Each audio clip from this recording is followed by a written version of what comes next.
মঞ্চে আসবেন একে একে নুরুজ্জামান আহমেদ, খালিক মল্লিক, বাবুল আহমদ, হাসি রানী, ইকরাম উদ্দিন, বিথি ও অসীমা দে, শেখ নুরুল ইসলাম গণসঙ্গীত শিল্পী, গোপাল দাস শিক্ষক, সতেশা স্কুল অফ পারফর্মিং আর্টসের সভাপতি।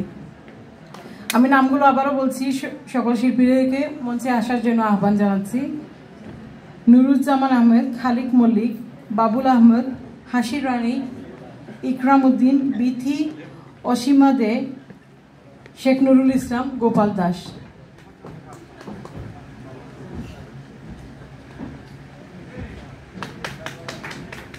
শফিকুন নূর স্মৃতি সংসদের আহ্বায়ক ইঞ্জিনিয়ার হাবিবুর রহমান ও সদস্য সচিব শামসুল ইসলাম রুবেল প্রতি অনুরোধ জানাচ্ছি তারা শিল্পীদেরকে উত্তরীয় পরিয়ে দেবেন।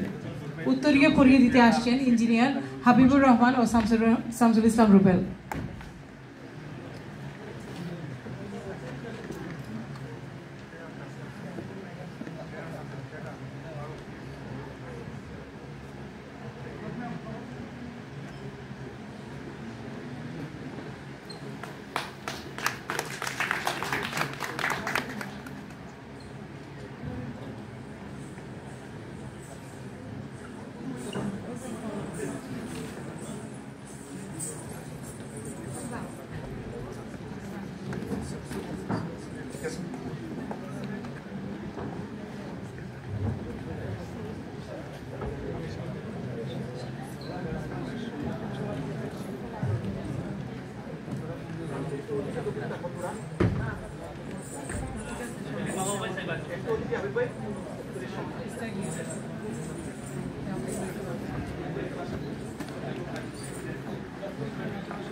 ধন্যবাদ ইঞ্জিনিয়ার হাবিবুর রহমান এবং শামসুল ইসলাম রুবেলকে উত্তরীয় পরিয়ে দেওয়ার জন্য সকল শিল্পীবৃন্দকে এবং প্রধান অতিথিকে। এবার কাঙ্ক্ষিত মোড়ক উন্মোচন।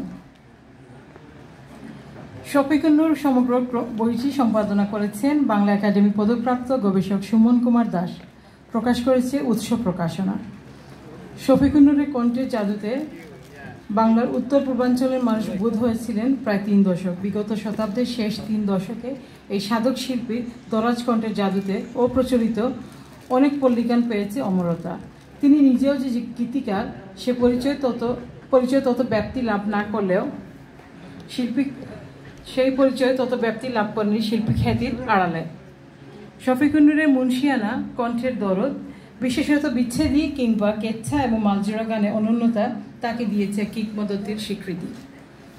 তার রচিত গানের সংখ্যা অনেক। অন্য মহাজনের গানের প্রচার ও প্রসারে শফিকুন নূর যতটা মনোযোগী ছিলেন ঠিক ততটাই নির্লিপ্ত ছিলেন তার গান নিয়ে। অথচ দারুণ ঐন্দ্রজালিক এক মোহময় সুরের জগৎ তৈরি করেছেন তিনি তার গানে।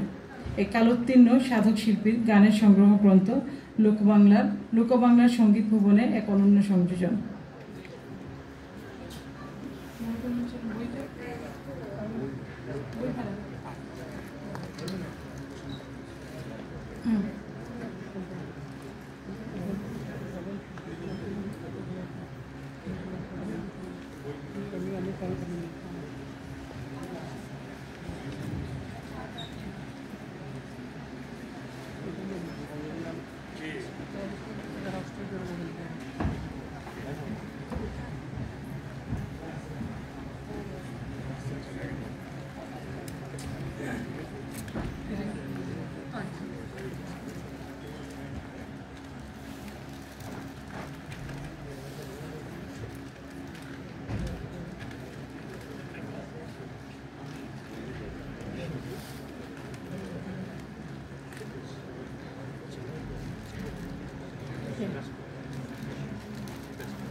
এবার সেই প্রতীক্ষিত ক্ষণ আমরা অপেক্ষায় আছি বই মোড়ক উন্মোচনের।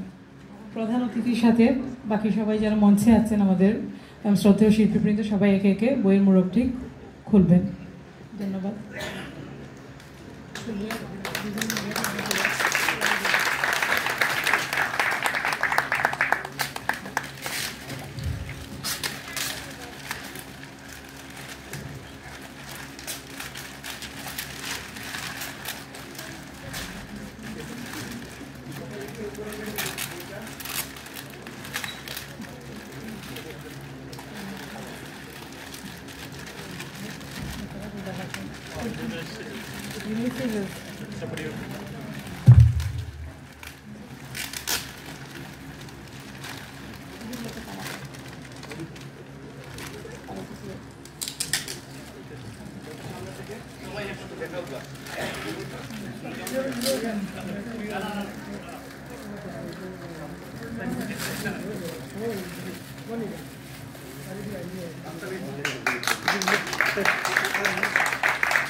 ধন্যবাদ সবাইকে। সব অতিথি এখন নিজ নিজ আসনে চলে যাবেন। আর